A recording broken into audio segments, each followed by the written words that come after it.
Said something about your inner being, and wouldn't it be nice to know everything it was telling you? Well, everything that it's telling you now. Not everything it knows forever and ever. That would be overwhelming. But everything that it's thinking about what you're focused upon now. In that moment. Yeah.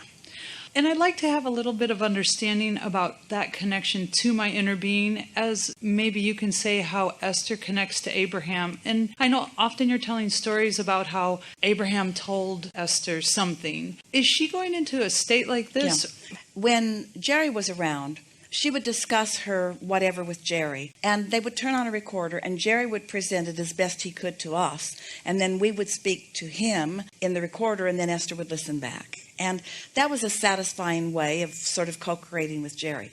These days, Esther takes her laptop and types her question from her conscious Esther awake aware state. And then she relaxes, gets into what you would describe as a soft meditative state, and takes dictation from us.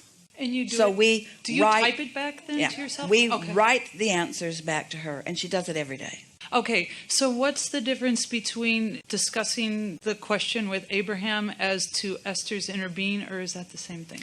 Well, Esther's inner being is a component of the larger group of consciousness that we are calling Abraham. Consciousness is a stream, not a clump. So you might think of Esther's inner being as one of the clumps that's in the bigger clump that is the stream of Abraham. Esther has never doubted right from the beginning that when she stands at that podium and relaxes her consciousness, that Abraham will come forth. She has never worried about it because it has never failed her. And it won't fail you either.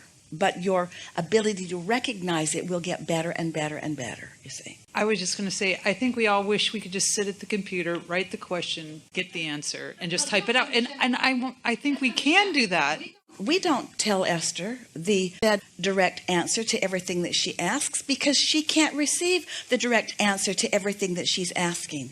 She's like you. Someone the other day said, I'm going to write a book on what's the difference between Abraham and Esther. And Esther said, I'll tell you the difference. Abraham knows and I'm learning. And we would say, she's not quite right. Esther's on the leading edge and we are following. We're all in this together, you see. But when Esther has something that's really bothering her, and she'll sit and she'll write the scenario about it.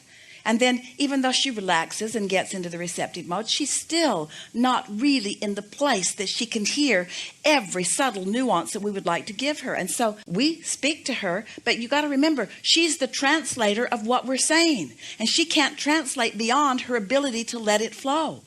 Much easier for her to translate for you because she's not hung up on your issue. Sometimes she'll read back those writings and she'll realize, well, Abraham told me it then, and then they told me then, and then they told me then, and then they told me then, and then I got it. Be patient with yourself in the same way that your inner being is.